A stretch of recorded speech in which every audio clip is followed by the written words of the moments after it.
에스겔 45장 우리 1절에서 2절 우리 함께 읽도록 합니다.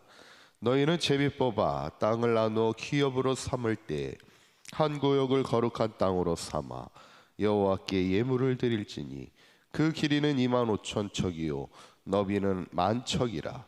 그 구역 안 전부가 거룩하리라.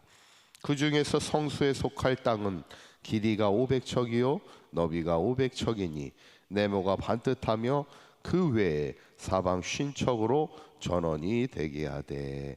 아멘. 우리가 지난 시간에 이제 하나님이 에스겔에게 환상을 통해 하나님의 회복하실 성전의 모습을 보여주게 되는데, 마지막에 보여주시는 환상은 뭐냐면 동에서부터 하나님의 영광이 임하기 시작하여 그 성전이 하나님의 영광으로 가득하게 되는 것을 보여주더라는 겁니다.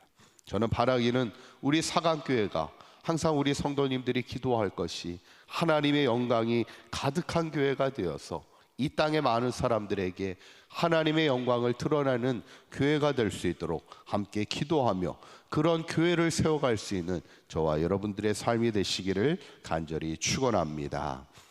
오늘 본문은 이제 그 하나님의 성전을 나중에 지을 때 필요한 땅에 대한 이야기를 오늘 말씀하고 있습니다. 1절에 있는 말씀 다시 한번 읽어보도록 합니다. 시작. 너희는 제비 뽑아 땅을 나누어 기업으로 삼을 때 한 구역을 거룩한 땅으로 삼아 여호와께서 예물을 드릴지니 그 길이는 25,000척이요 그 구역 안 전부가 거룩하리라. 아멘. 하나님이 나중에 바벨론의 포로로 끌려가 있는 그들이 이스라엘 땅에 돌아올 때 그 땅을 이제 다시 정착을 할 때 땅을 제비 뽑아 나누어 가지라는 거예요. 그러니까 서로 뭐 좋은 땅 나쁜 땅이 있을 텐데 그거 가지고 싸우지 말고 제비 뽑아 땅을 나누어 기업으로 가지라는 거예요. 그러면서 뭐라고 말씀해요? 그 중에 한 구역을 거룩한 땅으로 예물로 드리라, 이렇게 말씀하고 있는 것을 보게 돼요. 아니, 그럴 거면 이 말씀을 읽다 보면 그럴 거면 아예 거룩한 구역을 빼고 나머지 땅을 이렇게 배분해 줘도 될 텐데 왜 굳이 다 배분하고 나서 한 구역씩을 예물로 드리라고 말씀하고 있을까? 그만큼 하나님의 성전을 지어감에 있어서 하나님의 백성들의 헌신을 통하여, 예물 드림을 통하여, 그들이 자원하여 헌신함을 통하여 하나님의 성전을 지어지기를 원하시는 하나님의 마음을 보게 되는 것이죠. 얼마 전에도 어떤 교회가 이번에 이제 성전을 건축하게 되는데 그 교회 상황을 이렇게 들어보니까 땅을 이렇게 보상을 받게 되었어요. 그래서 그 땅을 보상받은 그 금액을 가지고 이제 그 금액 내에서 건축을 하기로 이렇게 결정했다, 이렇게 얘기를 합니다. 그러다 보면은 이제 아무래도 성도들의 부담은 줄어들겠죠. 그 보상받은 그 금액으로만 건축을 하게 되니까. 근데 저는 한편으로 드는 생각은 뭐냐면 반드시 교회는 헌신을 통해 세워져야 된다는 거예요. 그래야 교회를 더 사랑하게 되고 그 교회를 세우기 위해 더 힘쓰게 되는 거죠. 그런데 사실 우리가 오늘 성경을 봐도 그렇지만 한 구역씩 예물을 드리라고 얘기하지만 그 예물이 사실은 누구의 것입니까?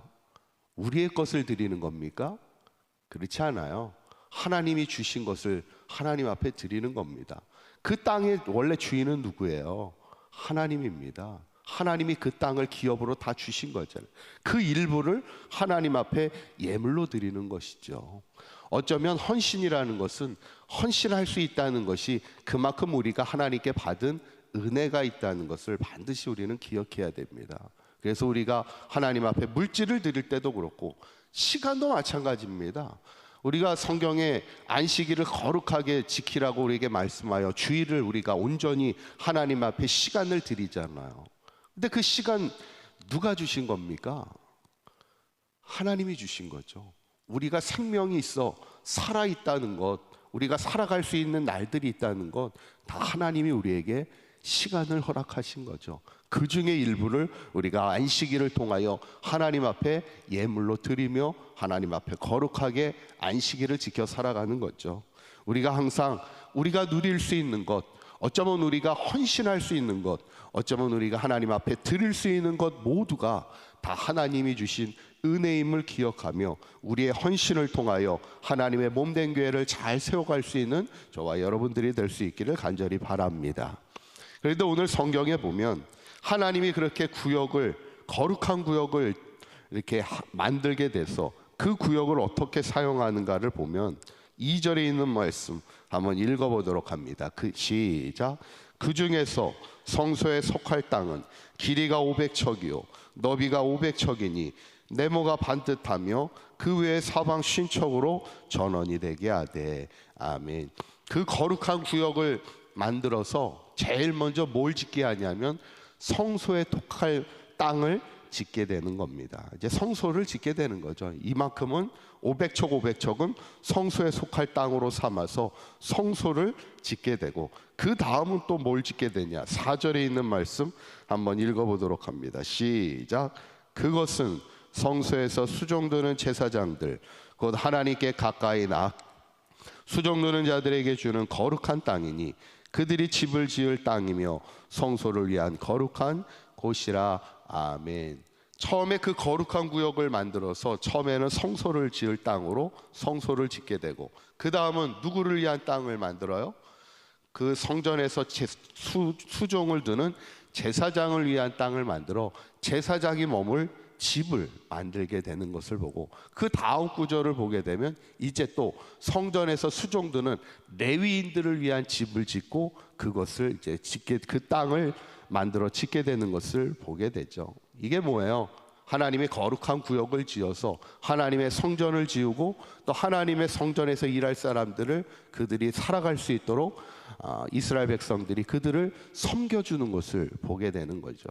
결국 오늘 결론은 뭐냐면 너희들이 이제 하나님 땅으로 다시 돌아와서 이곳에서 이제 다시 살아갈 때 반드시 핵심이 뭐예요? 하나님의 성전을 지어야 되는 것이고, 그 성전은 우리의 헌신을 통하여 세워지고 또 그곳에서 일할 제사장과 레위인들을 위하여 섬김의 마음으로 하나님의 거룩한 구역을 잘 세워나갈 것을 말씀하고 있는 것을 보게 되면서, 저는 바라기는 우리 사강교회 모든 성도님들도 우리에게 사강교회를 주시고 이 교회를 잘 세워가라 우리에게 말씀하고 있고, 이곳이 우리의 삶의 가장 거룩한 구역인데 이것이 우리의 헌신과 섬김을 통하여 세워지는 것임을 늘 기억하시고, 어쩌면 그 섬김과 헌신이 하나님께 받은 은혜를 우리가 드리는 것이라는 것을 기억하여 우리 사강교회 모든 성도님들의 헌신과 섬김을 통하여 우리 사강교회가 이 땅에 희망을 세워가는 아름다운 교회로 잘 세워질 수 있기를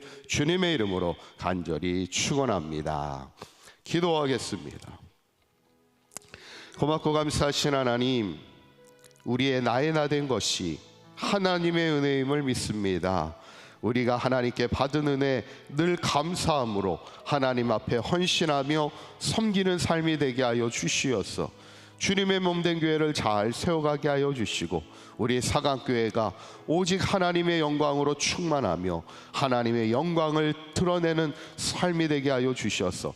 사강교회가 오직 하나님의 이름만을 높이는 하나님의 거룩한 제단 될 수 있도록 인도하여 주옵소서.